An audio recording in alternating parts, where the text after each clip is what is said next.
Everyone, welcome to my YouTube channel exam star bazaar. आज की इस वीडियो में हमने जो है हिस्ट्री के टॉप 30 क्वेश्चंस, ये हमारा पार्ट 5 है। ठीक है फ्रेंड्स, ये हमारा पार्ट 5 है। इससे पहले हमारा पार्ट 4 तक कंप्लीट हो चुका है। आप सभी लोगों ने अगर इस वीडियो को अभी तक नहीं देखा तो आप सभी लोग हमारे एग्जाम स्टार बाजार प्लेटफॉर्म पर देख सकते हैं। तो चलिए हम स्टार्ट करते हैं आज की हमारी वीडियो अपने फर्स्ट क्वेश्चन से। आप यहाँ पर देख पा रहे हैं कि किस टाइप हमने क्वेश्चन कवर किए हुए हैं। तो चलिए आते हैं, हम स्टार्ट करते हैं अपने फर्स्ट क्वेश्चन से। अपने फ्रेंड्स, आप सभी लोगों ने अगर हमारे चैनल को अभी सब्सक्राइब नहीं किया है तो आप सभी लोग सब्सक्राइब कर लीजिए और हमारे वीडियो को भी लाइक कर दीजिए। और सबसे इम्पोर्टेंट बात कि आप सभी लोग हमारे वीडियो को देखकर कमेंट जरूर करिए कि आपको ये वीडियोस कैसी लगी, क्वेश्चंस आपको कैसे लगे। ठीक है, चलिए आते हैं हम अपने फर्स्ट क्वेश्चन से। देखिए यहाँ हमारा फर्स्ट क्वेश्चन, मोहनजोदड़ो के खंडहर निम्नलिखित में से किस नदी के तट पर पाए जाते हैं। तो मोहनजोदड़ो के जो खंडहर है ये निम्नलिखित में से किस नदी के तट पर पाए जाते हैं। अब इसका राइट आंसर ऑप्शन डी यानी सिंधु नदी। ठीक है, देखिए इसके बारे में और हम जानकारी लेते हैं। तो मोहनजोदड़ो की जो है खोज ये किसने की है, तो ये जो है खोज की है रखाल दास ने। ठीक है, रखाल दास ने जो है मोहनजोदड़ो की जो है खोज की है। कब की थी इन्होंने की थी 1921 में। ठीक है, और 1921 में फ्रेंड्स दयाराम साहनी ने हड़प्पा की खोज की थी। ये भी आप लोग याद रखिएगा जरूर। 1921 में ही मोहनजोदड़ो और हड़प्पा दोनों की खोज हुई थी, लेकिन हड़प्पा की खोज दयाराम साहनी ने की थी और मोहनजोदड़ो की रखाल दास ने की थी। ये दोनों जो है पास पास के ही एरियाज हैं। ओके, चलिए आते हैं हम नेक्स्ट क्वेश्चन में अपने सेकंड नंबर। फ्रांस की क्रांति का प्रमुख कारण क्या था। अब देखिए फ्रांस की क्रांति का जो प्रमुख कारण था वो था निरंकुश शासन। ऑप्शन बी हमारा इसका राइट आंसर होगा, निरंकुश शासन। चलिए थर्ड क्वेश्चन पे आते हैं। मदद ए मास मध्यकालीन राजपूत शासन में दी जाती थी। जो ये मदद ए मास है ये जो है मध्यकालीन राजपूत शासन में दी जाती थी, ये क्या है। अब देखिए इसका राइट आंसर ऑप्शन सी होगा, यानी कि धार्मिक और विद्वानों व्यक्तियों को जो है ये मदद ए मास दी जाती थी। अब ये मदद ए मास है क्या, तो देखिए इसको हम बताते हैं। जो मदद ए मास है ये जो है मुगल प्रशासन में जो है विद्वानों द्वारा धार्मिक लोगों को दी जाने वाली राजस्व मुक्त अनुदान भूमि को मदद ए मास कहा जाता है। तो आप लोग समझ रहे होंगे कि ये विद्वानों और धार्मिक लोगों को जो है राजस्व मुक्त अनुदान भूमि को जो है मदद ए मास कहा जाता है। चलिए आते हैं हम अपने सेकंड क्वेश्चन, थोड़ी फोर्थ नंबर क्वेश्चन पे। निम्नलिखित में से कौन कामायनी महाकाव्य के लेखक या लेखिका हैं। अब इसका राइट आंसर क्या होना चाहिए फ्रेंड्स, इसका राइट आंसर जो है वो है ऑप्शन डी यानी जयशंकर प्रसाद जो है ये कामायनी महाकाव्य के लेखक हैं। ओके, ऑप्शन डी हमारा इसका राइट आंसर होगा, जयशंकर प्रसाद। अगला क्वेश्चन देखिए, हसन निजामी और फ़ख ए मुदब्बिर किसके दरबारी कवि थे। ये जो है किसके दरबारी कवि थे, तो ये कुतुबुद्दीन ऐबक के दरबारी कवि थे। ओके, हसन निजामी और फ़ख ए मुदब्बिर। अब कुतुबुद्दीन ऐबक जो है ये गुलाम वंश के संस्थापक थे और कुतुबुद्दीन ऐबक ने ही कुतुब मीनार का निर्माण कराया था, लेकिन इन्होंने अधूरा करवाया था। इल्तुतमिश ने इसको इसकी तीसरी और चौथी मंजिल बनवाई थी। उसके बाद जो है किसने बनवाई थी, कल हमने आपको वीडियो में बताया था, तो आप सभी लोग हमें कमेंट करिए कि लास्ट वाले में स्टेज पे जो है किसने कुतुब मीनार को कंप्लीट किया था। और फ्रेंड्स बलबन ने जो है रक्त और लौ की नीति अपनाई थी, कई बार हमने बताया था, ऑप्शंस में है। चलिए आते हैं हम अपने नेक्स्ट क्वेश्चन में। 1932 का पूना एक्ट महात्मा गांधी और किसके मध्य एक समझौता था। तो जो ये पूना एक्ट है जो कि 1932 में हुआ है, ये महात्मा गांधी और किसके मध्य हुआ था। तो इसका राइट आंसर हमारा ऑप्शन सी यानी भीमराव अंबेडकर के मध्य हुआ था और महात्मा गांधी के मध्य हुआ था। अब अगले क्वेश्चन पे आते हैं। गौतम बुद्ध को बोधि वृक्ष के नीचे किस उम्र में ज्ञान प्राप्त हुआ। तो गौतम बुद्ध को जो है बोधि वृक्ष के नीचे जो है किस उम्र में ज्ञान प्राप्त हुआ। अब इसका राइट आंसर ऑप्शन सी यानी 35 वर्ष की उम्र में उन्हें ज्ञान की प्राप्ति हुई। कहाँ पर हुई है, बोधि वृक्ष के नीचे। अब ये बोधि वृक्ष कहाँ पे है, ये बोध गया में है। बोध गया कहाँ है, ये बिहार में है। अब इनके जो ज्ञान की प्राप्ति को है इसको किस प्रतीक से देखते हैं, तो ये है महाभिष्क्रमण। ठीक है, क्या है, महाभिष्क्रमण जो है इसके नाम से इनके ज्ञान प्राप्ति का जो है हम लोग पहचानते हैं। और इनको जो है ज्ञान की प्राप्ति कहाँ हुई थी, बोध गया में, जो कि बिहार में है। किस उम्र में हुई थी, तो वो 35 वर्ष उम्र में हुई थी। ठीक है, आई होप आप सभी लोगों को समझ में आ गया होगा। अब आते हैं हम नेक्स्ट क्वेश्चन में।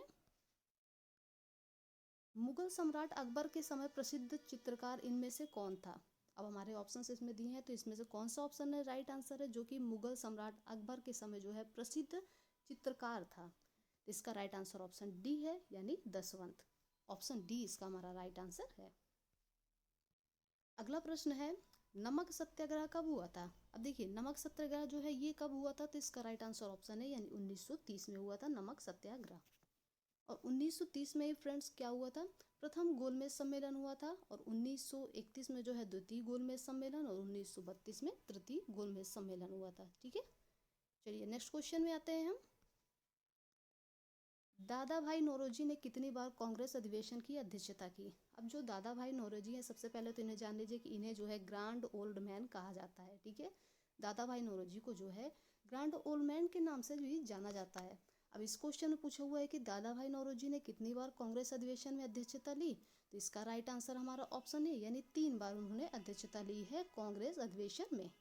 अब कब कब ली है, तो फर्स्ट उन्होंने जब लिया था तो 1886 में लिया था, सेकंड उन्होंने जब लिया था तो 1893 में, और थर्ड में जब लिया था तो वो लिया था 1906 में। ठीक है, ये हुआ फर्स्ट, ये हुआ सेकंड, और ये हुआ थर्ड। 3 जो है उन्होंने 3 बार जो है कांग्रेस अधिवेशन में अध्यक्षता ली थी। चलिए नेक्स्ट क्वेश्चन पे आते हैं। कांग्रेस के भीतर स्वराज पार्टी का गठन किसने किया था। अब देखिए फ्रेंड्स, इसका राइट आंसर हमारा ऑप्शन डी है, यानी CR दास और मोतीलाल नेहरू, यानी कि चितरंजन दास, इनका फुल फॉर्म होगा कि चितरंजन दास जो हैं ये और मोतीलाल नेहरू द्वारा जो है ये कांग्रेस के भीतर स्वराज पार्टी का गठन किया गया था। अब ये स्वराज पार्टी का गठन कब किया गया था, तो ये है 1923 में। ओके, 1923 में ये स्वराज पार्टी का गठन किया गया था, और CR दास और मोतीलाल नेहरू के द्वारा किया गया था। चलिए अगले क्वेश्चन पे आते हैं। किस मुगल बादशाह के आदेश पर बंदा बहादुर की हत्या की गई, तो इसका राइट आंसर ऑप्शन बी, यानी फर्रुखसियर के बादशाह के आदेश पर जो है ये बंदा बहादुर की हत्या की गई थी। ऑप्शन बी हमारा इसका राइट आंसर होगा। आई होप दोस्तों आप सभी लोगों को क्वेश्चंस काफ़ी अच्छे लग रहे होंगे, और हमारी वीडियोस भी काफ़ी अच्छी लग रही होगी। तो आप सभी लोग लाइक कर दीजिए अभी, अगर आप लोगों ने लाइक नहीं किया है, और हमारे चैनल को भी सब्सक्राइब नहीं किया है तो सब्सक्राइब बटन पे अभी के अभी क्लिक कर दीजिए। आते हैं नेक्स्ट क्वेश्चन पे अपने। कर्नल जेम्स टॉन्ट के अनुसार प्रतिहार किस जाति से संबंधित थे, तो ये पूछा हुआ है, कर्नल जेम्स टॉन्ट के अनुसार पूछा हुआ है कि प्रतिहार जो है ये किस जाति से संबंधित थे। अब इसका राइट आंसर ऑप्शन बी, यानी शक जाति के वो संबंधित थे। कौन, प्रतिहार जो है ये। चलते हैं नेक्स्ट क्वेश्चन पे। चंद्रगुप्त मौर्य ने सेलुकस को कब पराजित किया। अब जो चंद्रगुप्त मौर्य इन्होंने जो है सेलुकस को कब पराजित किया, तो इसका राइट आंसर हमारा ऑप्शन बी, यानी 305 ईसा पूर्व में जो है चंद्रगुप्त मौर्य ने सेलुकस को पराजित किया। अब ये सेलुकस जो है ये कौन थे, तो ये सिकंदर का सेनापति था। ठीक है, सिकंदर का सेनापति ये सेलुकस था, जिसको चंद्रगुप्त मौर्य ने पराजित किया। कब किया, 305 ईस्वी पूर्व में। ठीक है, ऑप्शन बी हमारा इसका जो है राइट आंसर होगा। अगला क्वेश्चन देखिए, भारतीय राष्ट्रीय कांग्रेस की पहली अध्यक्ष कौन थी, तो इस क्वेश्चन के अकॉर्डिंग हमारा इसका राइट आंसर ऑप्शन डी, यानी एनी बेसेंट ये जो है भारतीय राष्ट्रीय कांग्रेस की पहली अध्यक्ष थी। ऑप्शन डी हमारा इसका राइट आंसर होगा। अगला क्वेश्चन देखिए, इसमें कहा है कि किसने जलियांवाला बाग का हत्याकांड के विरोध में राय बहादुर की उपाधि लौटा दी। काफ़ी इंपॉर्टेंट क्वेश्चन है फ्रेंड्स, इसको टिक कर लीजिए कि राय बहादुर की उपाधि किसने लौटा दी, कब, जलियांवाला बाग हत्याकांड के विरोध में। अब देखिए इसका राइट आंसर क्या होना चाहिए, तो वो है ऑप्शन ए, यानी जमनालाल बजाज। इन्होंने जो है राय बहादुर की उपाधि लौटा दी थी जलियांवाला बाग हत्याकांड के विरोध में। अब इनको राय बहादुर की उपाधि किसने दी थी, तो वो ब्रिटिश सरकार ने इनको दी थी, और इन्होंने जलियांवाला बाग हत्याकांड के विरोध में उसको वापस लौटा दिया था। अब ये जलियांवाला बाग हत्याकांड कब हुआ था फ्रेंड्स, तो ये हुआ था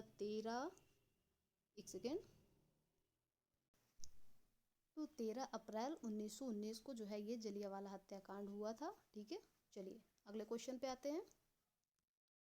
आर्य समाज की स्थापना किसने की थी। अब देखिए फ्रेंड्स, आर्य समाज की जो स्थापना है वो की थी स्वामी दयानंद सरस्वती द्वारा, ये आर्य समाज की स्थापना की गई थी। अब जो ये केशव चंद्र सेन है फ्रेंड्स, ये जो है भारतीय सुधार संघ के अध्यक्ष थे। ठीक है, और ये जो है भारतीय सुधार संघ स्थापना कब हुई थी, तो 1870 में। ओके, 1870 में हुई थी ये केशव चंद्र सेन के द्वारा। अगला क्वेश्चन आते हैं हम लोग, भारत में जब क्रिप्स मिशन आया उस समय भारत का वायसराय कौन था? तो अब इसका राइट आंसर हमारा है ऑप्शन सी यानी लॉर्ड लिनलिथगो जो है ये भारत में जब क्रिप्स मिशन आया था उस समय ये भारत के वायसराय थे, लॉर्ड लिनलिथगो। ऑप्शन सी हमारा इसका जो है राइट आंसर होगा। अब ये जब क्रिप्स मिशन भारत कब आया था? तो ये आया था फ्रेंड्स कब? 1942 में। 1942 में ये क्रिप्स मिशन आया था। उस टाइम ये लॉर्ड लिनलिथगो वायसराय थे भारत के। ऑप्शन सी हमारा इसका राइट आंसर है। अगला क्वेश्चन देखिए, पुर्तगालियों ने भारत में सबसे पहले कौन सी फसल खेती आरंभ की? तो इन्होंने जो है तंबाकू की खेती सबसे पहले की थी पुर्तगालियों ने। ऑप्शन डी हमारा इसका राइट आंसर होगा। अब नेक्स्ट क्वेश्चन है, चिपको आंदोलन किससे संबंधित है? अब देखिए ये जो चिपको आंदोलन है ये वन संरक्षण से संबंधित है। इसको किसने शुरू किया था? तो ये आप लोग हमें कमेंट करके बताइए कि चिपको आंदोलन किसने शुरू किया। ये वन संरक्षण से संबंधित है लेकिन इसको किसने शुरू किया ये आप लोग हमें कमेंट जरूर करिए। अगले क्वेश्चन पे आते हैं, ऐहोल प्रशस्ति का संबंध निम्न में से किस राजवंश से जुड़ा है? जो ये ऐहोल प्रशस्ति का संबंध है ये किस राजवंश से है? अब इसका राइट आंसर ऑप्शन बी यानी चालुक्य राजवंश से ये संबंधित है। ऑप्शन बी हमारा इसका राइट आंसर है चालुक्य राजवंश। अगला क्वेश्चन देखिए, मणिपुर राज्य के सबसे बड़ा कुटीर उद्योग कौन सा है? तो मणिपुर राज्य का जो सबसे बड़ा कुटीर उद्योग है इसका राइट आंसर है हमारा ऑप्शन बी यानी हथकरघा उद्योग।